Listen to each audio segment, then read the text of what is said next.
Welcome to our June 1st Muscles and Mindset Select Q&A. And today's conversation is with Dr. Erin Rurak, who is a naturopathic doctor who lives in Vancouver and works in Fort Langley.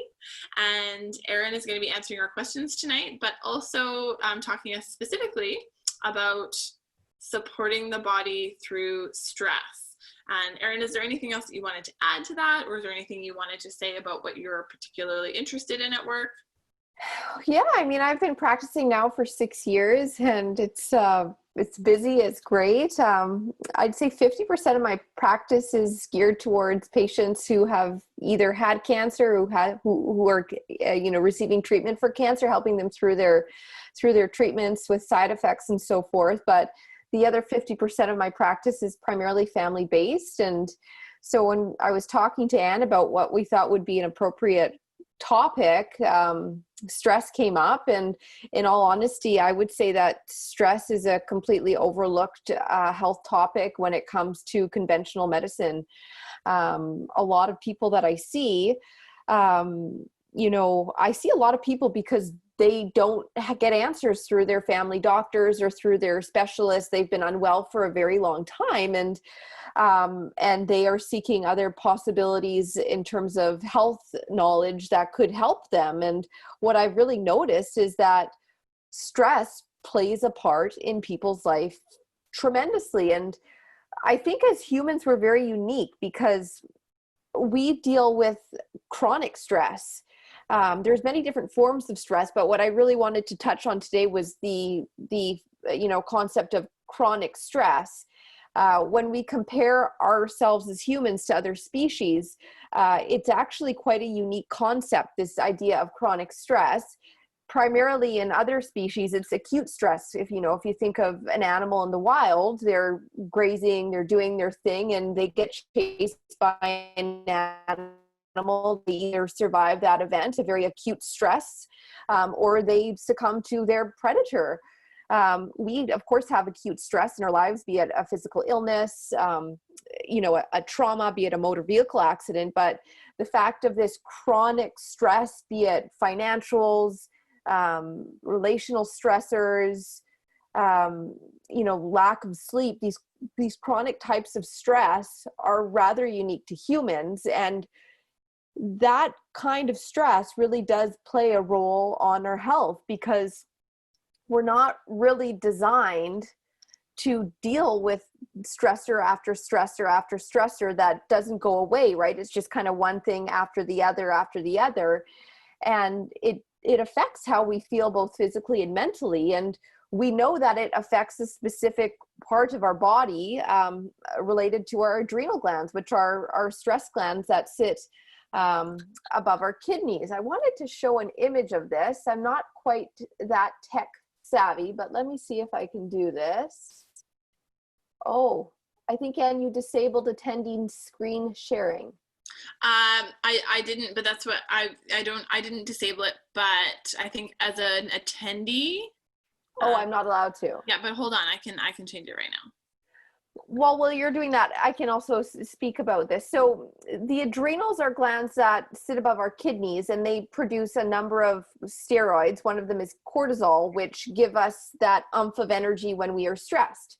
So for example, if you're running, a marathon runner, if they're running a marathon, or if you get in a motor vehicle accident, you get an acute increase of cortisol, a stress hormone in the body, which gives you a whole bunch of energy. In addition to that, you get a fire of an adrenaline that is produced by these adrenal glands. And we want those glands to be active so we can manage these acute stressors that occur in our life.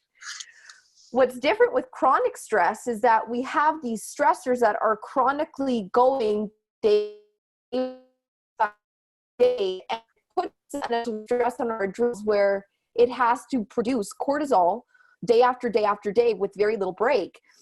And if that goes on for a long period, the body begins to shut down its cortisol production. In lay terms, it's called burnout, where when we are faced with chronic stressors, our adrenals can't keep up with the demand that's necessary to keep up with our stressors. And so people will have symptoms of burnout, which if we were to look at somebody's blood, we would see that as a low cortisol, serum cortisol. It can be also checked in saliva as salivary cortisol.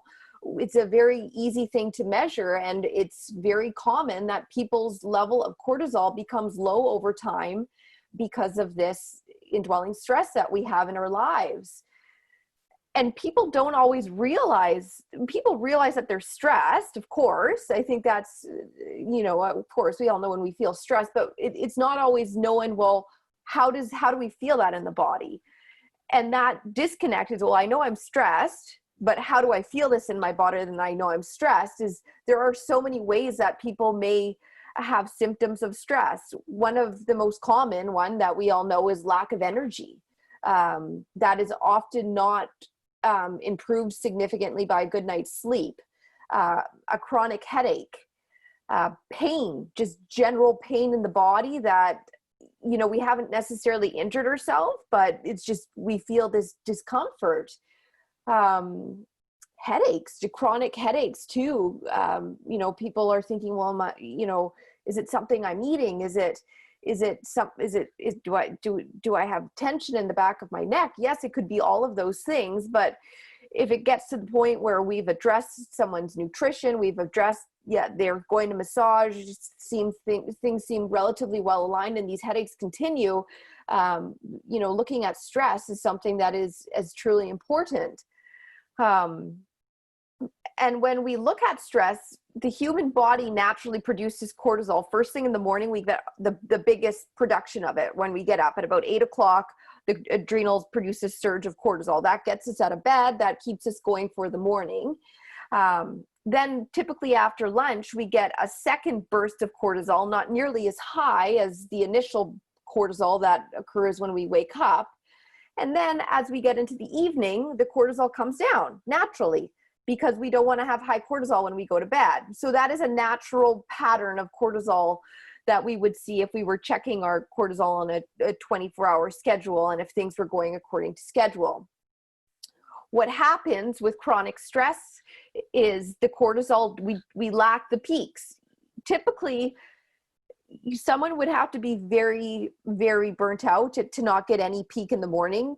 We typically always would get a cortisol serum peak in the morning that we could measure, but it's that after lunch peak that can sometimes happen, and that can, people will often present of, I feel tired in the afternoon, even though they're eating well, they're well hydrated, but they just lack that energy.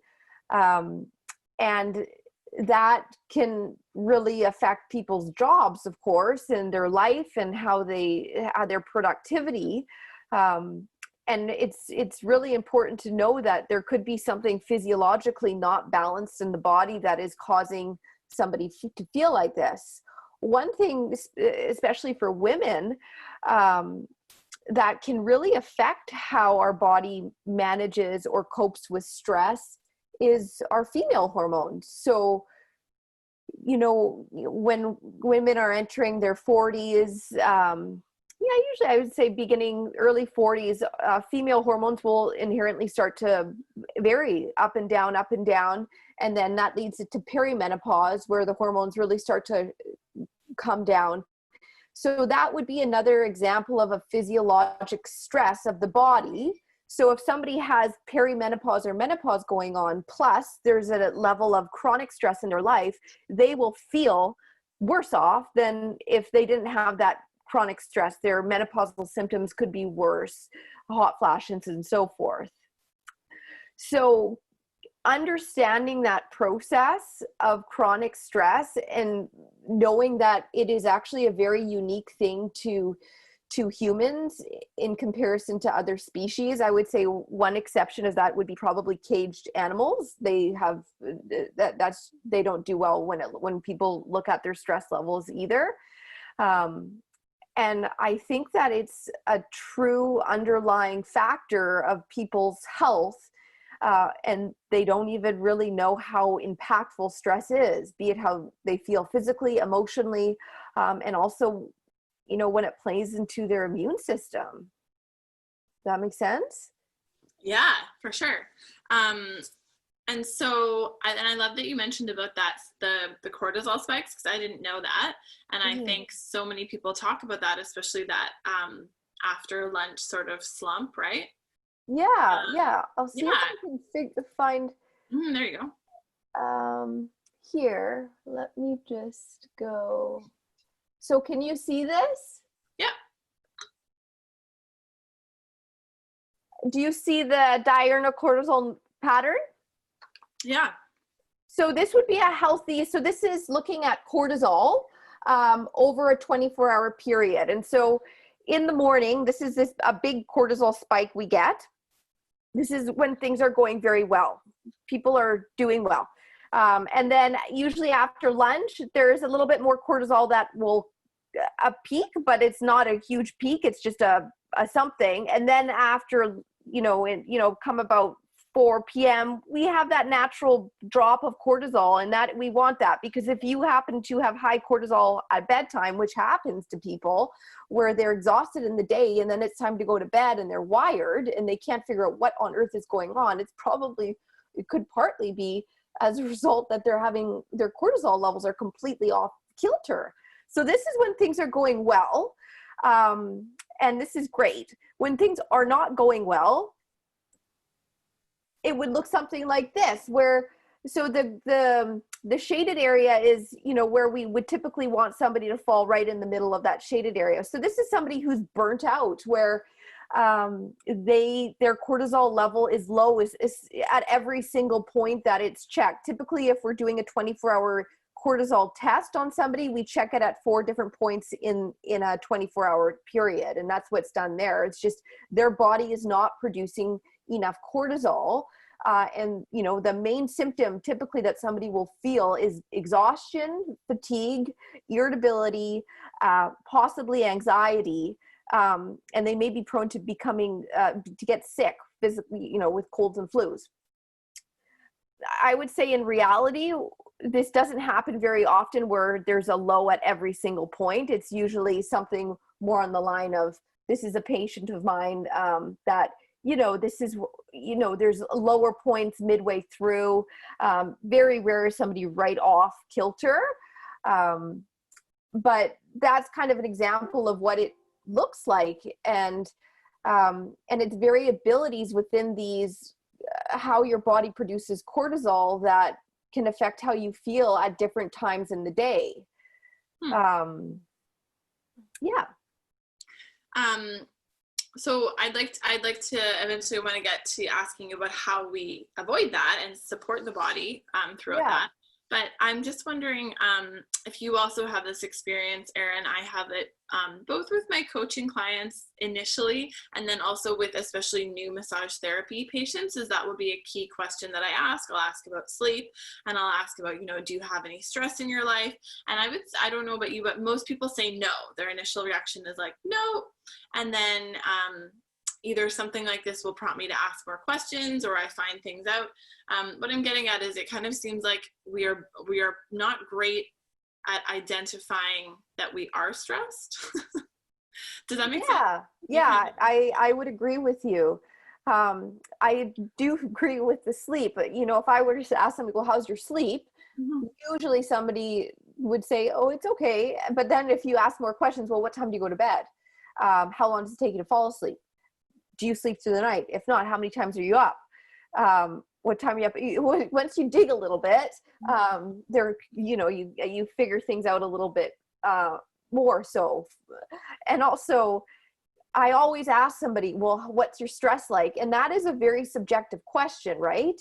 Because we all have stress, and it's not just how much stress we have. This is really important in my perspective, but it's also because somebody might have very low levels of stress in comparison to somebody else, but they might have terrible coping mechanisms. So they might, although have low levels of stress, they just can't cope very well. So it doesn't matter how much stress they have. You really need to look at somebody's stress, but also look at their coping mechanisms as well. Because the more stress somebody is under, the more coping mechanisms they need to have. Yeah. And so coping mechanisms, what does that mean? It means the things that would naturally relax somebody. And that varies depending on every individual, right? It's those outlets that you have in your back pocket that you can utilize to help balance your stress. And I feel that the more stress somebody has in their life, the more imbalance that they have, the more necessity that they need to rely on their stress outlets to help balance that. Yeah, absolutely. Do you mind, Jill and Jen? Lisa, I'm not sure if Lisa's there. Oh, how come I can't unmute you guys now? But there we go. There we go.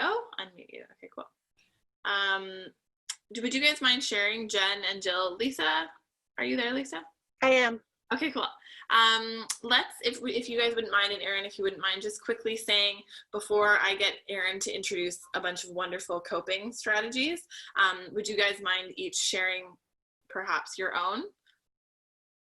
Okay, Jen, and all wine doesn't count. Wine doesn't count because it's not good. It does not work very well in the long run. Just as an FYI. Yeah. You guys know that, right? You've heard that before. Okay. Yeah, I kept trying. It just didn't. Yeah, it wasn't more effective. So, but I'd say one of my go-tos as far as trying to manage my stress in an unhealthy way would be food. I'm very much an emotional eater. And I find that if I'm in a stressed state, like that's really what I want. And it feels like it's the only way to take that away, take that immediate stress response away. And I do know that there's like healthier coping skills. One of them is breathing. I've been doing some meditation, which really helps. And I find that just helps keep me more regulated throughout the day. And sleep. Sleep is key. It is. I don't have a good history of sleeping well for the last many years. So the better sleep I get, the more calm and collected I feel. Absolutely. Thank you for mentioning both a less healthy one and a more healthy one. That's great. And Jen, just quickly, do you find that the eating, does it still help? Like no judgment at all, just no. do you feel like it helps? It's okay if it does, or does it not? Well, yeah, maybe sometimes in the short term it feels like it just takes that immediate feeling away. In the long run, obviously I know it doesn't, but sometimes in the short run I do think it helps a little bit. Yeah, okay. And I'm sure Erin could explain, but there's a reason for that. Thank you so much, Jen. Jill, what do you have, either great or not so great coping mechanisms? Yeah, so sleep definitely helps. I totally agree with that. If I'm like at home and I can, working out or even going for a walk is super helpful. If I'm stuck in the car for work or something, what I found helps, like if I find my anxiety just getting too high, then I look for things, and I look for things of a certain color. I love that. Yeah, I read it somewhere, and it does help. So it just kind of slows you down because you have something to focus on for like just a few minutes, so you can calm your breathing down again, and then kind of resituate yourself. I love it. I love that. Great, thank you. And Lisa, what do you use for managing stress? Well, the most healthy way I deal with stress is probably talking to other people, like my husband or my friend, and going out for a walk with them, and just out in the outdoors, breathing the fresh air and talking is probably the best way to deal with it. I also drink wine though. When I'm stressed, I do tend to drink a little bit more wine, and it does just help to relax me in the evening. But it doesn't take the long-term stress away. It's still waiting there, at the end of it. So, and I do tend to sleep a lot. So if I'm stressed, I sleep a lot more than typical, and I sleep a lot anyways. So Lisa, I feel like that few minutes you cut out was exactly when Erin was talking about this. Did you hear her talking about that? No, Stress and sleep. Okay. I wasn't able to get on right away. I had to re-update Zoom and all sorts of different things Oh, before I could get on. okay, no worries. But yeah, you'll want to go back in the call and listen to that because she was like literally talking about that exact thing. Okay, that's great, Lisa. Thank you so much. So Erin, hearing those things, I'm curious, like, is that kind of what you're talking about in terms of stress management, coping strategies? Yeah, I would say exactly right. So for me, I have two main coping mechanisms to deal with stress. I love animals, so spending time with my pets is number one. If I don't, I go a little kooky. You know, I just, especially with COVID, when you're locked inside, you know, I want to go to the barn, see the animals, and just kind of ground myself there. And then my second most helpful outlet for stress is running. Not a lot, because I don't want to injure my knee, which has been injured before. But if I can get out a couple days a week for a 30-minute run, I find that that's really helpful as well. But essentially what we want to do is, because when we're stressed, the body naturally is putting stress on our HPA axis, which is the part of our endocrine system that signals the production of cortisol. So our body, when we're stressed, naturally wants to go into this overdrive kind of path, and we need to slow that down. And the best way to slow it down is to find activities that would naturally produce a relaxing feeling in your body. And that's where it's very subjective, because it's very different for everybody else. When it comes to, so one way to think of it in my mind is to think, well, what would naturally cause the body to produce more cortisol and stress the body out? Lack of sleep. So when we don't sleep well, our cortisol goes up. Nutrition. In a nutshell, if we don't eat enough, what the body will do is it will produce cortisol, because when the body will produce cortisol, it signals the liver to produce sugar, essentially, and make our own kind of energy that way. Then also on the other scale of that is eating too much or eating improperly. That poses a lot of physiologic stress on the body, so that can induce a cortisol rush in its own. Know that what happens typically because a very common stress outlet is eating, comfort eating. And typically what's interesting about comfort eating for a lot of people, myself included, would be carbohydrates, sugars. And the reason being is because stress takes a tremendous amount of energy. It's not necessarily physical stress, but just the act of feeling stress, that chronic stress, takes energy. And so the body will naturally start to crave sugar, because it's the most easily processable form of food that raises our blood sugars. And that can kind of give us that oomph of energy to carry us through a stress time in our life. But it's that same kind of that carbohydrate sugar fuel, although it helps us in the short term, long term it kind of puts us in this vicious, you know, cycle, round and round and round, where we get stuck in it and you can't get out of the stress, kind of the chronic kind of stress pattern, if that makes sense. Mm-hmm. Yeah. Similarly with alcohol, we know that alcohol will help in the sense that it will calm nerves when you're drinking the alcohol. But what's interesting about alcohol is it affects our sleep.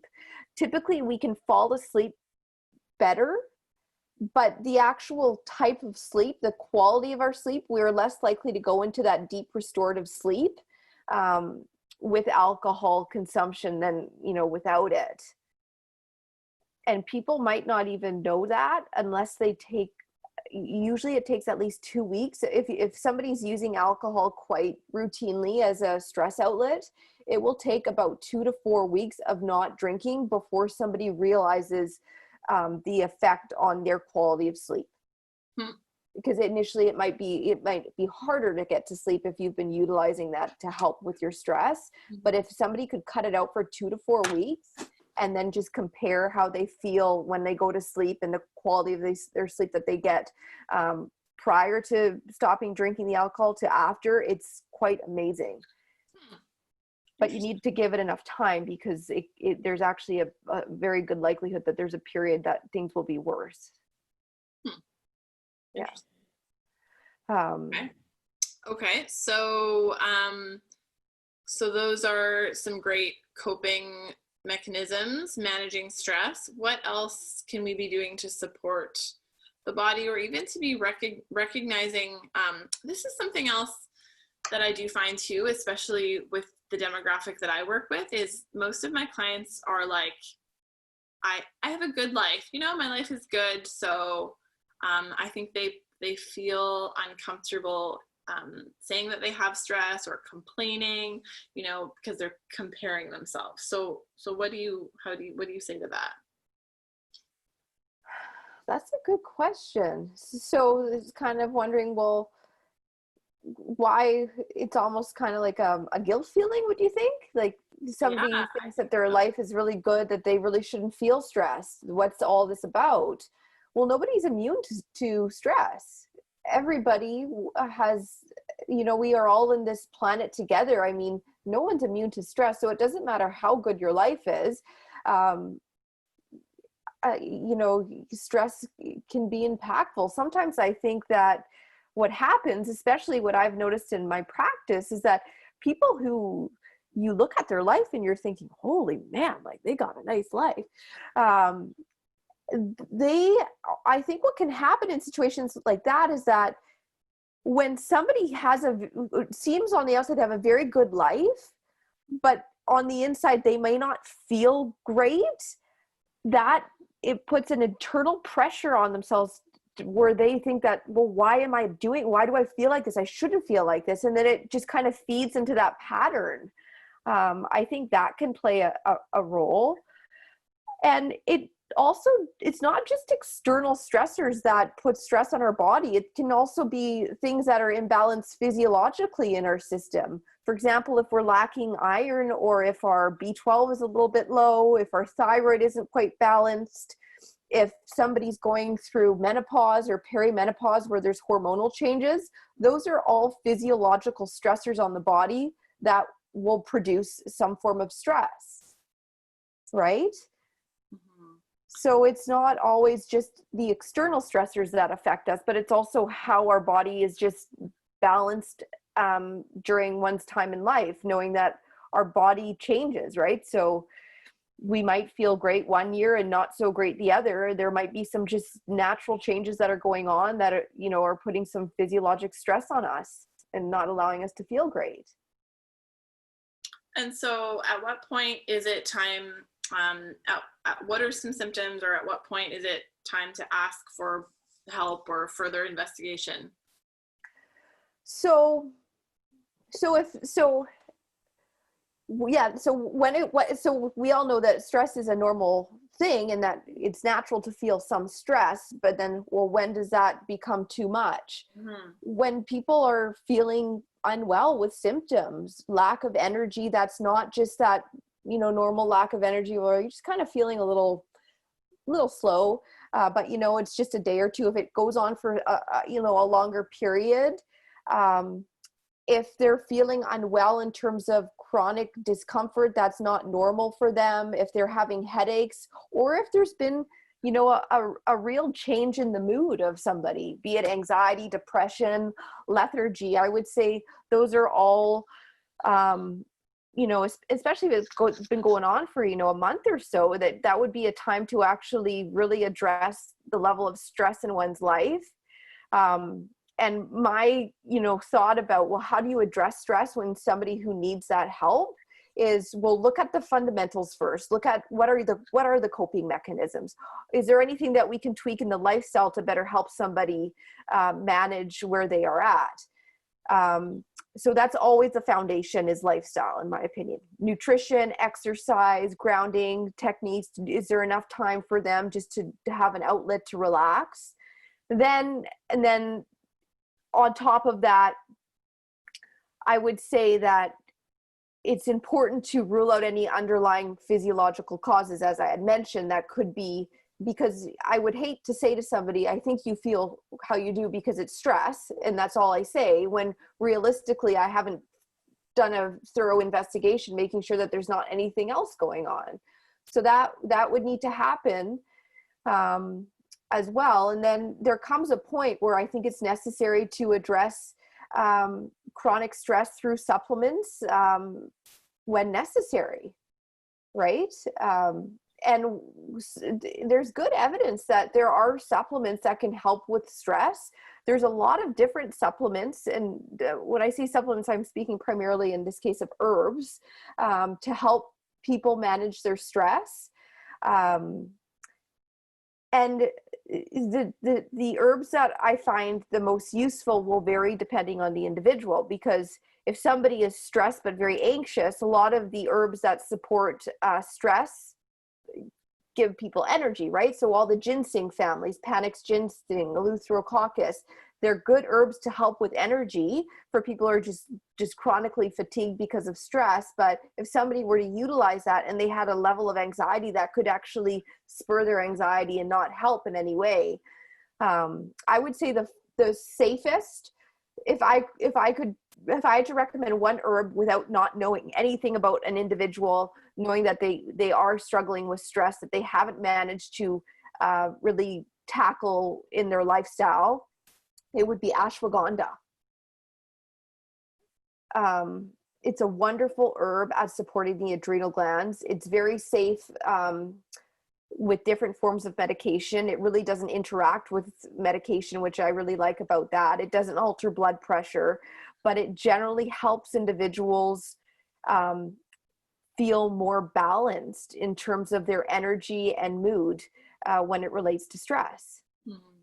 Yeah, I've taken it. Mm-hmm. Mm-hmm. Yeah, I like it. It's good. Yeah. Awesome. Okay, and then you mentioned nutritionally. What can we be doing nutritionally sort of all the time and then under particular periods of stress to support our bodies? Good question. So as I mentioned, the body will be under more stress in two instances when it relates to nutrition. Irregular eating where you don't eat enough, then the body will produce cortisol because it needs energy. And then either eating too much or eating just a completely imbalanced diet where it's too high maybe in carbs, too high in fat. So those are like the two main instances where we need to address quantity and how often you eat. So if people typically will do best in terms of managing stress when it relates to their nutrition by eating relatively regularly, having 3 meals a day for sure, if you can, and snacking. So the regularity is important. But then when you're eating, making sure that it's first and foremost, it's whole foods at least 90% of the time, where you're not eating packaged or processed foods. Breakfast, you want to make sure that you get some protein of some sort, be it nut butter, almond butter, peanut butter, a handful of nuts. I always prefer real food as opposed to protein powders. You should be able to get enough protein in your diet from real food and not have to rely on protein powders, in my opinion. So for breakfast, you should have, an egg, some nut butter. I think it's fine to eat grains. I think it's fine to have a piece of bread as long as you're having it with some nut butter. Similarly at lunch, you want to make sure you've got some vegetables there, be it a salad, a soup with some lentils, beans, lean meat, chicken, eggs, something like that. And at dinner, you would do the same.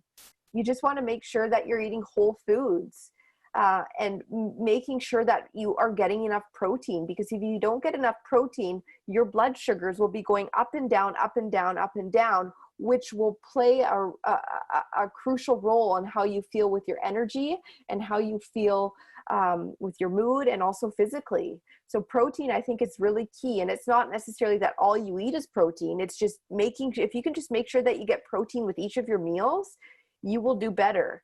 you will be less likely to crave carbs as well, because proteins stay in your body for longer, so they're more sustainable in terms of they keep you full for longer, and you're less likely to have that recurring craving for sugar.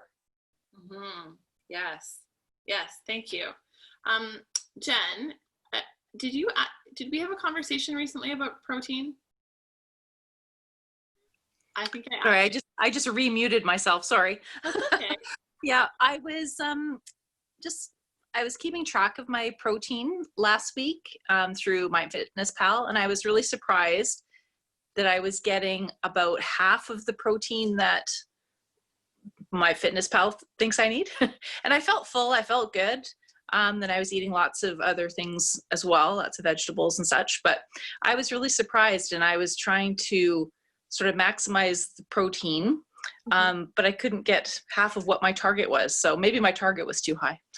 It might be your target. And what I would say about that, when you're using some type of a macro calculator, is if your macro is telling you that you need to eat more, but yet you feel that you don't, listen to your body. You need to listen to your body before listening to what your device is telling you, because your body knows best. It might be set a wee bit too high in terms of what your body needs. So perhaps scale down with that. When it relates to nutrition as well, one thing that's important to mention is that we're not meant to eat at night. We're really not meant to eat at night. So if we can just eat our dinner and drink water, have some tea, and not go to bed where we have our gut needs to focus on digestion, that would be ideal, where you have a good 12 hours in a 24-hour cycle at night, specifically where you're not eating, drinking your water, because that can help improve sleep. If we're not focusing on digestion when we're going to bed, we should be able to get a better sleep.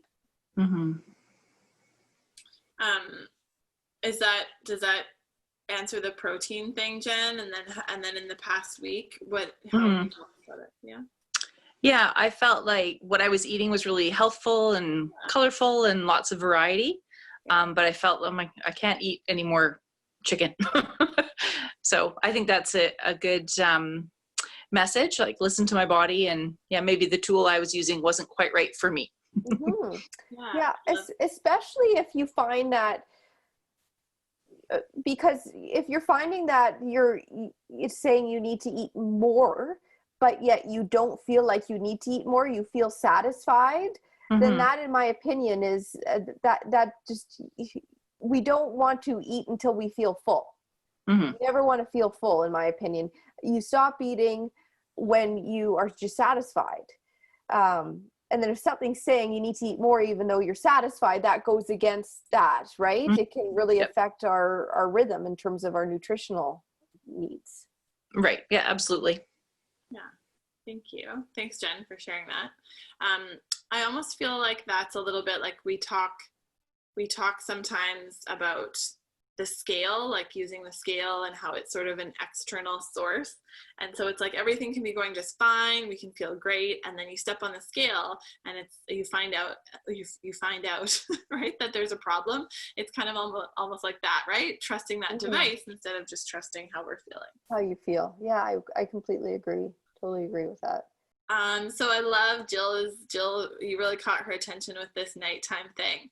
And I do want you to clarify it. So Jill's question is, what would you suggest for days when you're home late and looking at dinner around 9 p.m., just a lighter dinner?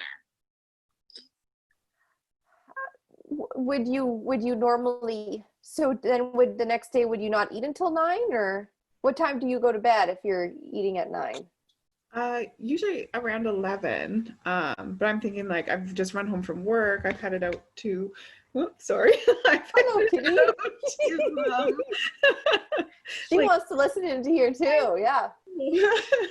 Headed to dance class, and then I'm just like rolling into the driveway at like 8:30, so dinner's not going to be ready till 9. So that's kind of what I'm thinking, yeah. Are you hungry at that time? Yeah. So at that time, you really should eat a regular dinner meal. I wouldn't change it much more than just your typical dinner meal. What you may consider doing is having a regular meal. Don't overeat, just eat until you're no longer hungry. The best way to ensure that you're doing that is to eat very slowly, chew, because it takes about 10 minutes for your brain to figure out how full your stomach is. So eat slow, eat a natural, normal meal that's whole foods that you would normally eat, and just make sure you stop when you're no longer hungry. Okay. Then what you may want to consider is possibly eating a little bit later that next morning. Maybe you don't eat until 9 in the morning. Okay. Yeah, and that makes sense. Mm-hmm. Yeah.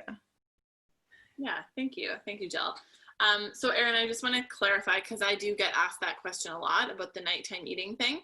So it sounds like you're saying that we're just avoiding eating late mostly for digestive and sleep reasons. Is that right? Digestive and sleep reasons for sure. But it's also just, it's when it relates to our endocrine system, which is our thyroid, our adrenals, our female hormones, men, our testes, it can interrupt our endocrine system if our body is focused on digestion when we should be focused on sleep. Because when we sleep, that's when our body is healing, right? Regenerating itself. That process will inherently be affected if our body is focused on digestion. It's just we can't heal, and that's why sleep is so important. Sleep is when we heal and just regenerate ourselves. Okay. But when it relates to fasting, you could call that an intermittent fast, a 12-hour fast. There's a lot of benefit on doing that, for not just on our digestion and sleep, but also there's evidence now that it can help with cognition, so delaying any concerns with memory loss in our later lives. Also, there's some evidence on its benefit for cardiovascular health, so preventing cardiovascular disease, and also helping with our blood sugars and weight. Interesting. Okay, so the takeaway is, like, we avoid eating late, or we try to have that 12-hour window, but kind of if that's when you have to eat dinner, that's when you have to eat dinner. It's fine. Yeah. Because especially if you were at dance class or you were doing some form of physical activity, and then you get home late, your body needs to have some fuel, or else your blood sugars would go low at night. You need to eat something, and as long as it's a whole foods meal with some protein, some veggies, you could throw in a little bit of grain there if you felt it necessary, and a good amount of fluid, then you should be fine. You'll need that. Yeah, I would agree. Thank you. Okay, before we start sort of open up for questions, Erin, was there anything else really important, or even a little bit important, that you wanted to share about supporting the body through stress? Yeah, I would say that, so as I mentioned, ashwagandha, ginseng family, those are wonderful herbs that can support the body through stress. If we can't figure out, if we haven't been able to manage things through our sleep and our lifestyle, if somebody's feeling really stressed and it's taking a toll, and we can't address all of their stressors in their life, be they're going through a very difficult time in their life, sometimes I would consider IV therapy of B nutrients and magnesium, just to help support the body with replenishing nutrients straight into the vein, as opposed to relying just on nutrition. And then if somebody is truly at a point where they are struggling, I will sometimes even recommend a small dose of cortisol, which is taken as a prescription, just to help them feel a little bit better, as they may not realize how poorly they feel because they have lacked cortisol for so long. Does that make sense? Yeah. Yeah. Sorry, Jen was just saying she lost audio. Did you get it back, Jen? Can you hear us? Hopefully that's okay. Sorry, Erin. Yes, that does make sense. Yeah. And then we talked about nutritional stuff. Okay. Can you think of anything else? I would say one thing to just be cautious of is coffee. Coffee is fine. You know, if you have a coffee a day, that's fine. But if it comes to a pattern where somebody is so low in their energy that they're just drinking coffee after coffee, they're getting up to 3 or 4 coffees a day, that is one way to burn out the body very quickly without even noticing it, right? Because essentially somebody could be burnt out, but they're utilizing the caffeine as a way of just kind of masking that. That will come to a point where somebody will crash. And I'm always under the impression that, you know, if we can help somebody before they come to a full-on burnout, it's much easier to correct somebody at that point than seeing somebody when they're truly burnt out. Yeah, that makes sense. Yeah, I know you and I have had that conversation before. I'm not a all day coffee drinker, but I really like 2 big ones in the morning. I know it should be just one. Yeah, one would be ideal. Or switch to green tea, something like that. Yeah, for sure. And also, I do have to say with which I noticed today, Lisa's saying I have 3 to 4 large cups of coffee a day. And Lisa, you have you have low energy sometimes, right? Here, maybe I'm gonna unmute you so we can just talk about this. Yeah, I struggle with my energy levels a lot. So today was pretty good, but I tend to struggle a lot with my energy levels. I have really, really, really low energy levels. Wow. And so do you have the 3 to 4 cups of coffee preemptively or to cope throughout the day? To cope throughout the day. Yeah. Okay. Well, that's common. I mean, that, you know, you got to figure out some way to get through the day, and that is one fast, quick thing that you can rely on to do, knowing that it's not helping the body. It's the only thing that it's helping is getting you through the day. But when it relates to your physiology, it's not helping that. It's putting more stress on it, but it's at the very least getting you through the day. But you have low energy, and that is a symptom of something else, right? Low energy, in my opinion, is not a diagnosis. It's a symptom of something else that's not right in the body. And it's important to figure out what is that. Is it low iron? Is it a thyroid thing? Is it low B12? Is it something like that? Or is it chronic stress? Is it lack of sleep? Is it, it could be so many different things. And so all of those things need to be properly assessed in order for, I think, it to say to someone, oh, it's just because you're stressed. I mean, stress is a true thing. But it's not always. There's so many other factors that could be mimicking stress that's not just stress.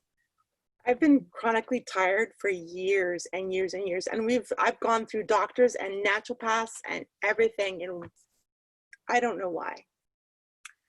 Yeah, and it could be it might be that maybe it's not necessarily something in the body that's imbalanced. Maybe it is. Maybe it's your life. Maybe it's your life. How your life is set up. It's too busy for you. It's too much for your body, right? There's always that possibility too. We're doing too much for what our body can take. We've overextended our capacity. But I mean, it's hard to know without really knowing somebody. And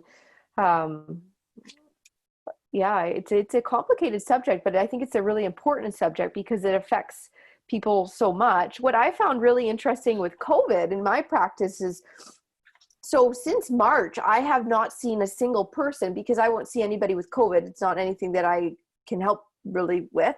I have not seen anybody with colds or flus of any sort because nobody's going out, right? But what I have seen a lot of is shingles, cold sores, herpes, these viruses that people have been exposed to at some point in their life that are, within their body, that have been in a dormant phase, but are now reawakening. Well, why would that be? And the reason I think is because people are a bit on the stress side about what's going on. And so these dormant viruses that our body is quite good at just keeping under control, where the virus was not able to get to a replicable level where we would have symptoms, stress may have implicated the immune system where it's not able to keep control of these low-grade viruses that they're now replicating and showing as symptoms. Interesting. Yeah. Yeah, at the beginning of this, I was sick for about 2 months. That's right. And Yeah. I have no idea what it was or anything. They just said it was like a cold that went bad, but I was sick for 2 months, and it was Oh my a lot goodness. to get out of that. Yeah. Yeah. And I think you have to respect that too, Lisa, right? Like that was really hard on your body. Mm. Yeah, it was. Yeah. It was. That actually leads me to another question, because all of the women in our group work out, and so lots of the time, and it's not, we don't all love it. I love it, but not everybody loves it. It's not fun for everyone, and so lots of the time we talk about a sort of like forcing ourselves to do it, or working out through feeling tired or exhausted or stressed. So what are your thoughts on that, Erin? Like when is it appropriate and when is it not appropriate, and how do you know? Well, so when it relates to exercise, if somebody is not excited about it and doesn't want to do it, I always wonder, well, are you doing is there another form of exercise that would be more enjoyable, right? Ideally, when somebody's exercising, it should be some form of exercise that brings them happiness, or it doesn't have to feel like a chore. So that would be one aspect. And then the other aspect is that I would say it's important to really know yourself and ask yourself, well, do I feel this way stepping into my exercise because I am truly exhausted, or is it because I'm lacking the motivation of doing it? Because those are two very different things. And if it's a true sensation of exhaustion where you did not sleep well last night, you had a really, really difficult, exhausting day, and you just feel exhausted and burnt out, that might be a day where your body would naturally be better off resting. So then the next day you would be at a better point where you could get a good night's sleep, where you could actually have a more effective workout. But it's just really asking yourself, do I feel like I don't want to do this because I'm truly tired, or am I not wanting to do this because I just don't want to do it? Those are two very different things. Mm-hmm. And being able to figure that out is important and can be quite difficult too. But I would say making sure a schedule can be really helpful for that, where you have planned times where you work out on specific days, where it's literally put into your agenda. It's there, because then you'll have more accountability. It's not going to be a surprise as the week comes. It's there, expect it. It's not going anywhere, for example. Whereas if you just kind of try to throw something in last minute, that can be very difficult. Yeah, and more likely to not happen too, right? When you're just trying to find a time in your day. And I always think people, if you can just do your exercise first thing in the morning. If you can. Oh, you're one of those people? Well, I mean, if you're half asleep, you don't know what's going on, and then you get it done, and it's like, if you just get it done, it's not the whole day's not wearing on you, right? You're more likely to get it done if you just get it done. Absolutely. But I know everybody's schedule is so different. That's not always possible. Yeah, it's a schedule thing. I do like it. I do that on the weekend for sure, and it makes everything. But I'm not like a get up at 5 a.m. kind of a person. I could not do that. So lots of people do. I know. Yeah, I have a lot of patients that do that. I think that's great, but I don't know how they do it. Yeah, me neither. So Erin, Lisa had another comment question here that she sometimes feels just stressed at the thought of working out. And Lisa, I'm going to unmute you to see perhaps you can elaborate. I know you and I have talked about this, but maybe you can explain that to Erin. So what would so you feel the stress at the thought of working out? What exactly are you feeling though? Just overwhelmed all of a sudden. Like just the thought of it is overwhelming. And it's hard to explain. Like I'm actually okay with like I just have a 15-minute workout. It's not that bad. Mm-hmm. And I'm okay with it not changing, but as soon as it changes, like it's changing now. And I just like, nope, can't do it, can't handle it. I just get overwhelmed. It's just it goes above a certain threshold of your body where you just it creates anxiety. Yeah. It's anxiety. I would say that, but then when you do it, do you feel okay? After I finish it, I feel like, oh, thank goodness. Right. Yeah. And so that's okay to recognize that there's some anxiety there starting your workout. Recognize that is okay, but know that especially if once you finish it, that you feel okay with it, that, you know, it in the end, it will be good. Especially if it sounds to me like it's almost more less about stress as anxiety. One of the best things for anxiety is exercise, right? So I would say just recognize that that's a feeling that you have. It's an okay feeling to have. Try not to focus on it so much, but just keep up with what your plan was, get through it, and then give yourself a good pat on the back because it wasn't easy for you to do in the first place, but you did it. Right? Okay. Yeah, I have to just do it and get it over with. Yeah.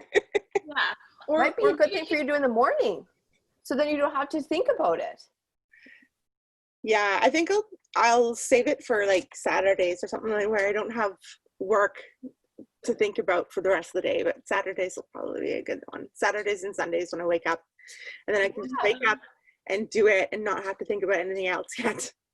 Yeah. Lisa, what if you flipped the perspective? So instead of thinking of it as something you have to get done and you have to do, think of it as the antidote to your anxiety. So even if you think about having to do your workout and it starts to give you anxiety, then you think, oh, well, I know exercise is the antidote for anxiety. So perhaps if I just start this, I'll start to feel better. And then you do it almost like it's like you're like tricking yourself into a positive cycle instead of a negative cycle. That's actually a really good idea. Think of it like almost like medicine. Yeah, you're like, well, oh, it is. It's very effective medicine for anxiety. It's one of the most effective things is exercise. One of the least effective things is coffee. There you go. You heard it from a doctor. Yeah. Yeah, and that's what I do is I coffee up and don't do the exercises. Yeah. Yeah. So, and you don't even have to tell yourself that you're not going to have the coffee, but just say, I'm just going to try this exercise thing. Just first. Just going to try it first for 15 minutes. See what happens. Just get up and just do it. I know. Yeah. I know. It's so much easier said than done, right? But I think I will save it for the weekend. That way I don't have anything else to think about. Sure. Yeah, whatever works. And I also find, Jen, if you don't mind me sharing, Jen and I did that a while back because we were having trouble getting on a schedule. And so she was like, she just started doing it on the weekend because then if it's easier, and then once you have some consistency, it's easier for you to do it at any time in your life. And that's what I want to make is consistency. So I don't even think about it anymore. I don't have to think about it anymore. I don't have to feel stressed about it anymore. I just do it. I switch back when I get to that point. And I would encourage you to try, Lisa. Yeah, there you go. Yeah, Jill. Sorry, Erin, we've gotten a little bit off topic here, but no, this is interesting. Yeah. And I just want to say too, Jill, you are super consistent. So maybe you can share with Lisa how you've created that and how it feels. Yeah, you know what, when I first started like reworking out, like I was really active through high school, and then you go to university and it all stops. But to get back into it, it was a challenge. So I picked something to do with people that I was paying for. So I had to go once a week, and then I focused on how I felt after. And even like now on days where I really don't feel like it, I try really hard to think about how much better and less stressed I'm going to feel at the end of the workout. Yeah. So, yeah. That's a really good thing. I like that. I think that that's something that's helped me too. If I don't feel like going like for my run, I think to myself, well, what does it feel like when I go to bed at night after I've had a run that day? I feel so much more relaxed. I have this feeling in my body and my muscles where they've worked. It's a nice, joyful feeling.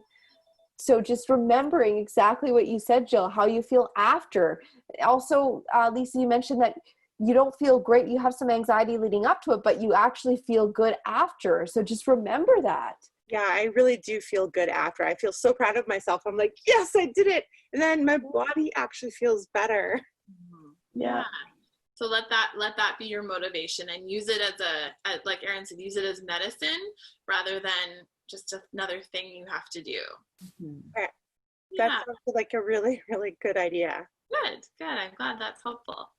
Do you guys have any more questions for Erin? I don't want to keep her I know she has two little kids, so she's gonna be a tired Hopefully mom. they're sleeping. I know, but It's quiet. I think they are. So you got your earbuds in, it doesn't matter. I know. You don't have to know. And I'm in the dungeon of the house, the farthest place from the kids possible. That's the way to do that.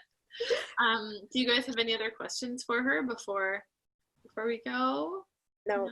Okay, well, I would like to share, Erin, can you tell people how to find you? Are you active on social media, all that kind of stuff? I'm not active on social media, no, but I can be found at the Integrated Health Clinic in Fort Langley. Yes. It's a big clinic right next door to Wendell's. And I'm working on Tuesdays telehealth only right now, and Fridays I am in clinic now, seeing patients in person. But yeah, no, if you have any other questions or you want to chat to me, my new patient visits are an hour, so they're a good amount of time. Don't hesitate. Yeah. And she can do telehealth now, so you can just pop onto Zoom with her. Easy peasy. Yeah, it's so nice actually. Yeah, it's really good. Yeah. It's so nice. I've been seeing some of my people this way more so than before. I'm like, can we just keep doing this so I don't have to drive anywhere? I love it. Okay, well, Erin, thank you so much. I know we planned this